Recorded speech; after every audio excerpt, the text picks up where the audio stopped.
Ibana nam, basi karibu tena katika episodi ya 6 ya Go Family Book, na hapa tulikuwa tumeweza kuishia sehemu ambayo Kanchi alipokuwa anajiandaa kwa ajili ya kwenda kumdhuru bwana Gonhun.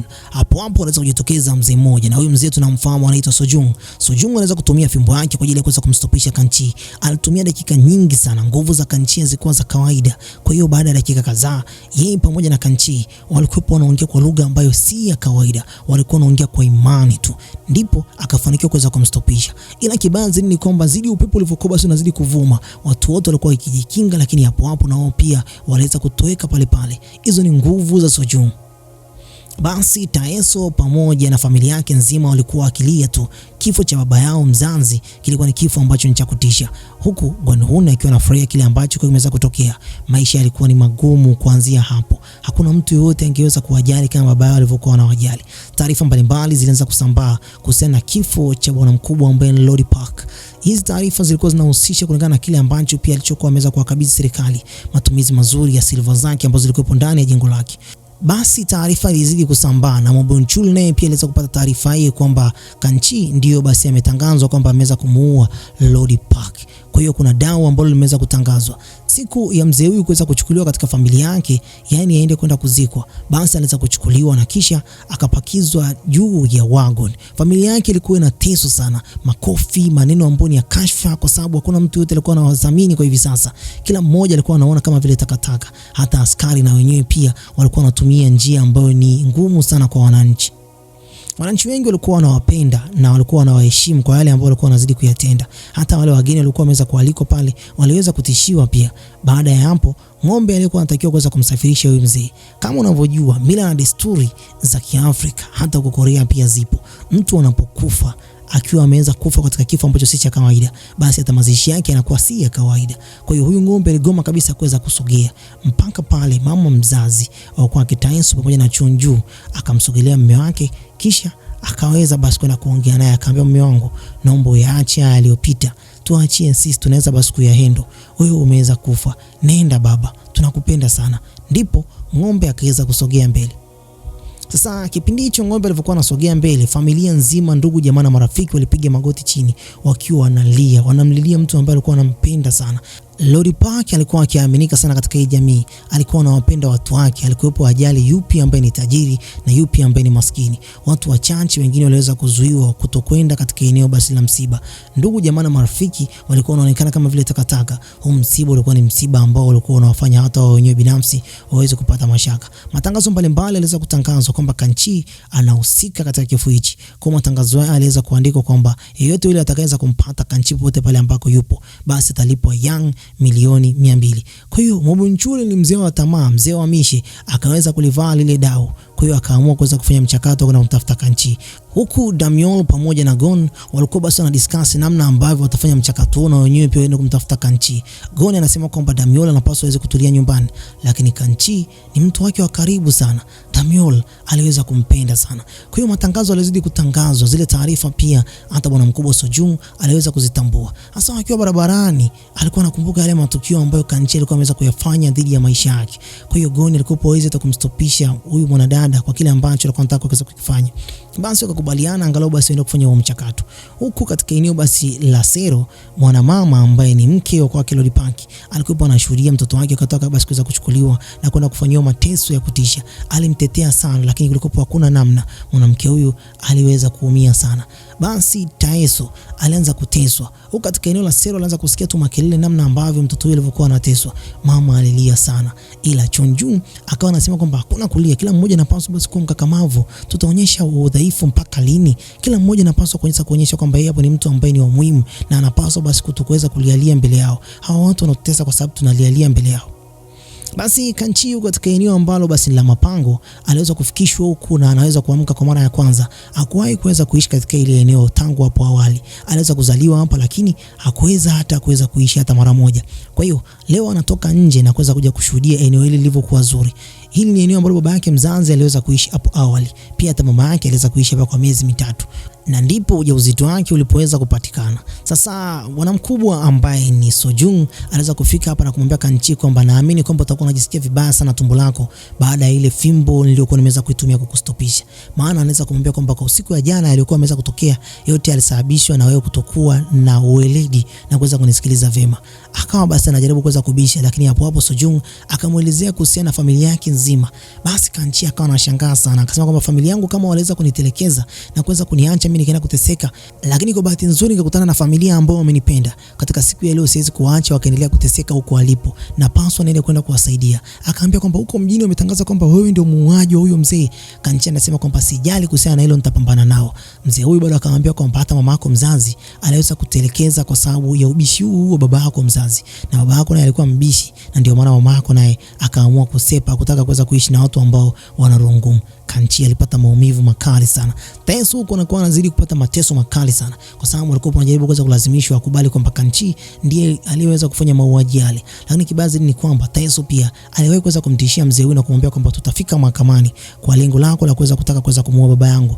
Usiku ule walipokuwa wameweza kutuma wale assassin maninja walikuwa wameweza kufika katika lile eneo. Kibazi ni kwamba huyu mzee ajali ili wala lile. Huku kwenye chumba chake wakaja basi kudiscuss kuhusiana na ile bangili ya kwake Kanchi. Wanaongelea kuhusiana na ile bangili na namna ambavyo Kanchi amekuwa kibadilika. Wanahisi kabisa kwamba Kanchi sio kiumbe cha kawaida. Kwa hiyo wakawa wameplan kwamba ile bracelet waende kuichukua, yani ile bangili. Sasa bwana mkubwa ambaye ni Gwenhun akamuita tena huyo askari. Askari akaweza kuambia kwamba mimi nitakufanya waziri endapo mambo yote yataenda kama tulivyokuwa tumeweza kupanga. Huyo mzee anajua namna ya kucheza na hao watu. Hao watu ni watu ambao wana tamaa sana. Basi Taeso aliweza kurudishwa katika chumba cha Sero. Alivyoingizwa ndani, mama yake mzazi, ndugu zake pamoja na watoto walikuwa pale. Wengi wao walikuwa wanaumia sana. Ila kibaya zaidi ni kwamba Taeso alikuwa ameweza kumkumbuka Kanchi. Akaanza kumuulizia Kanchi yuko wapi? Kanchi ameenda wapi? Ina maana Kanchi ametuacha sisi hapa tuweze kuteseka hapa. Bana, yale maneno yalianza pia hata kumtesa Chungjung. Basi huko mtaani Mabyeonchul alianza kufanya msako wake kila kona. Anauliza mtu mmoja mmoja. Watu wanasema kwamba hatumfahamu mtu huyo na hatujui mahali ambako yupo. Sasa Gon pamoja na Damiol naye pia walikuwa basi wanawafuata watu wao namna ambavyo walivyokuwa wanafanya mchakato wao. Yaani ni step by step. Kila mmoja anamfuatilia mwenzake. Hasa Damiol akawa ameweza kuelewa kwamba Kanchi lazima atakuwa ameweza kuacha alama. Wakaingia zao msituni. Kumbe na Mabyeonchul na wenyewe pia wako msituni humo. Wakawa wanajaribu kuweza kudiscuss hao watu wanafanya nini. Hao na wenyewe pia wanamtafuta huyo Kanchi. Huyo mmoja akawa anaogopa sana. Kipindi ambacho nabishana kwanza kurushiana maneno ambayo si ya kawaida, Gon ndio akawakuta pale. Hapo akawakuta ile picha ya Kanchi. Akaichukua akaichana. Kipindi ambacho anaichana Mabyeonchul akamwambia kwamba hii ni dili ya pesa bana. Endapo tukigawana watu wanne itakuwa ni issue bora sana. Yaani tunaweza kujipatia pesa nyingi, kila mmoja akala hela yake, aidha yang 40 au 60, kila mmoja akala hela yake nzuri tu. Bana, umeonaje hiyo? Yaani itakuwa ni zaidi ya mamilioni, kila mmoja atakuwa tajiri. Gon akaona kabisa huyu ni snitch, akawachomolea panga. Kila mmoja akala raba mzee. Sasa kipindi ambacho walivyokuwa wanaongea pale, kuna maaskari ambao walikuwa basi wanaanza kumkimbiza huyo binti anayeitwa Damiol. Damiol aliweza kula raba. Kipindi ambacho anakimbia kwa muda mrefu na hao maaskari walikuwa wanamkimbiza, akakutana na Kanchi. Kanchi akajaribu kuweza kumlinda na kuweza kumficha katika eneo basi la pembezoni mwa pango. Hao maaskari waliofika pale wakaweza kuwaona na kisha wakabaki wakiwa wameweza kushikana katika hali ambayo ni ya kimahaba. Hasa binti akawa anamtazama tu. Kanchi naye pia anaemema kama lijinga. Yaani kuna namna kama vile kila mmoja wao mioyo yao basi inaongea, lakini nani atakayeanza ndio kila mmoja anamsubiria mwenzake. Gon alivyomkuta akiwa ameweza kumshika binti namna hiyo na ni kiongozi wake, akamvuta. Kwenye kumvuta akamlima ngumi Kanchi akatoka damu mdomoni. Hii inamaanisha kwamba kwa siku ya leo itakuwa ni ngumi ya kutisha. Ghafla kipindi ambacho anataka basi kuweza kupigana pale, binti akaweza kuwastopisha, akamwambia kwamba tuna mambo muhimu sana kuweza kufuatilia, sio mambo ya kwanza kupigana kama vile watoto. Kanchi hasira zimemjaa kinoma. Kwa hiyo basi Kanchi akapewa siri kuhusiana na wale watu waliokuwa basi wameweza kumfanyia kule mtaani. Wamemtangaza kwamba yeye hapo ni mmoja kati ya mtu ambaye ameweza kusababisha kifo cha Lord Park. Lord Park ni mtu ambaye amemlea. Kanchi asingeweza kufanya hivyo. Lakini pia akaweza kukumbuka maneno ya kwake Sojung, yale ambayo alikuwa ameweza kumwambia kwamba wazazi wako ninawafahamu na yale yote yalikuwa yameweza kutokea katika maisha yako mimi yote ninayafahamu. Bado Kanchi alikuwa basi ni mbishi, kwa hiyo Sojung alimwacha afanye kama anavyoweza. basi ndipo basi wanajua kukutana na kina Damiol. Basi wakaplani kwamba waweze kufika katika mji huo. Alipofika katika jengo ambalo basi alipokuwa anaishi, alianza kuimagine mazingira yalivyokuwepo hapo awali. Katika siku ya leo kila kitu kimeweza kuvurugika. Yorkman anaweza kumkimbilia na kuweza kumkumbatia, akamwambia wazi kwamba Kanchi kuna hali ambayo si shwari. Watu wetu wameweza kufungwa katika sero. Nenda kawasaidie. Yorkman yeye alikuwa ni mdhaifu kinoma noma. Basi Kanchi akaamua kuweza kumwambia Yorkman kwamba nitawarudisha hapa, kuwa na amani na mimi. Basi akafunga safari, lakini huku katika sero mdogo wake Taeso ambaye ni Chongju hapo naye pia akawa anaweza kuchukuliwa na maaskari kupelekwa katika danguro la wanawake wanaojiuza. Yaani danguro hilo ni lile ambalo Siewa alipelekwa hapo awali. Mama yake mzazi alikuwa katika hali mbaya, kaka yake yupo katika hali mbaya, yani maisha yao yote yalikuwa yameweza kuvurugika. Bwana, mambo ni magumu. Huku bwana mkubwa ambaye ni Gonhun alikuwa anazidi kumpa ahadi huyu askari. Askari huyu alikuwa ni kiongozi katika kituo hichi. Alikuwa anaamini kwamba Gonhun anaweza kubadilisha maisha yake akawa mazuri zaidi. Basi binti akawekwa katika kigari ambacho kigari hichi anaweza basi akasafirisha nacho mpaka kule katika lile jengo la wanawake wanaojiuza. Hata kipindi ambacho anajilaumu pale, ndipo Kanchi akaweza kujitokeza, akampa siri mahali ambako watu walipokuwa basi wameweza kujificha, lakini bado akaambia kwamba usiniokoe mimi kwanza, watajua kwamba umeanza kuvamia. Nenda kawaokoe wengine wengi waweze kutoka hapa. Taeso yupo katika hali mbaya. Basi Kanchi akafunga safari yake mpaka kuelekea mpaka ndani. Huko ndipo basi akawa ameplani kwenda kuwasaidia. Amefika tu pale ndani kwanza akaweza kumwokoa mmoja baada ya mwingine. Akafungua sero ya kwanza, akafungua tena sero ya kwake Taeso. Lakini katika sero ya kwake mama akaambia kabisa waziwazi, mimi sihitaji msaada wako. Ni bora nife nikiwa mtumwa kuliko nichukue msaada wako. Nitabaki hapa ndani. Watu wote kimya, hawakuweza kuamini yale maneno yanatoka kwa mke wa kwa Lord Park. Yaani kila mmoja aliweza kushangaa. Yaani akaambia kwamba wazazi, naomba wasaidie ndugu zako kama ulivyokuwa umeweza kuniahidi katika ile siku ya kwanza kabisa kwamba utawasaidia ndugu zako na wala utaweza kuacha. Basi akaanza kumsaidia Taeso na kisha akaweza kutoka naye nje. Huko nje ni mtanange mzito. Askari ni wabishi kinoma noma. Wanapiga mkono usivyo kawaida. Lengo lao hataki mtu yote aweze kupita hapa. Basi alitoka na askari mmoja ambaye askari huyu ni mlinzi kwa Lord Park. Hasa katika siku ya leo askari huyu baada ya kuweza kutembezewa panga kinoma noma akakata tamaa. Basi akasema kwamba niko radhi kwamba niweze kufia katika ile eneo. Naomba wewe Kanchi nenda kumsaidie Taeso aweze kutoka katika ile eneo, pambana na watu wengine wote ila Taeso aweze kutoka hapa. Hapo yule askari akabaki mwenyewe. Kanchi pamoja na yule mlinzi mmoja wakaanza kumchukua Taeso na kuweza kuondoka naye kuelekea mbali. Ila kibazi ni kwamba Saboko alikuwa na nguvu mbosi ya kawaida. Alimpiga yule askari na kuweza kufanikiwa kuweza kumkata kichwa chake. Ndipo Kanchi akafanya mchakato wa kwenda kujificha pembezoni kabisa mwa ukuta la eneo lile pale. Kipindi ambacho ameweza kujificha pale, kumbuka kwamba kuna neno moja ambalo Waswahili wanasema kwamba wema ni akiba. Kuna mzee mmoja ambaye kwa kipindi cha nyuma kabisa aliweza kuiba chakula kwake Lord Park. Lakini baada ya kuweza kuiba kile chakula Lord Park hakuweza kumwadhibu wala kuweza kumuua. Alimuongezea tena chakula kingine tena kumwambia kwamba naomba uende ukatumie chakula pamoja na familia yako. Leo hii yeye ndio anawasaidia na kuweza kuambia kwamba mimi ndio yule ambaye kwa mara ya kwanza niliweza kupata changamoto ile, na naomba basi katika siku ya leo niweze kurudisha fadhila, niweze kumsaidia Taeso ambaye ni mtoto wa kwake Lord Park.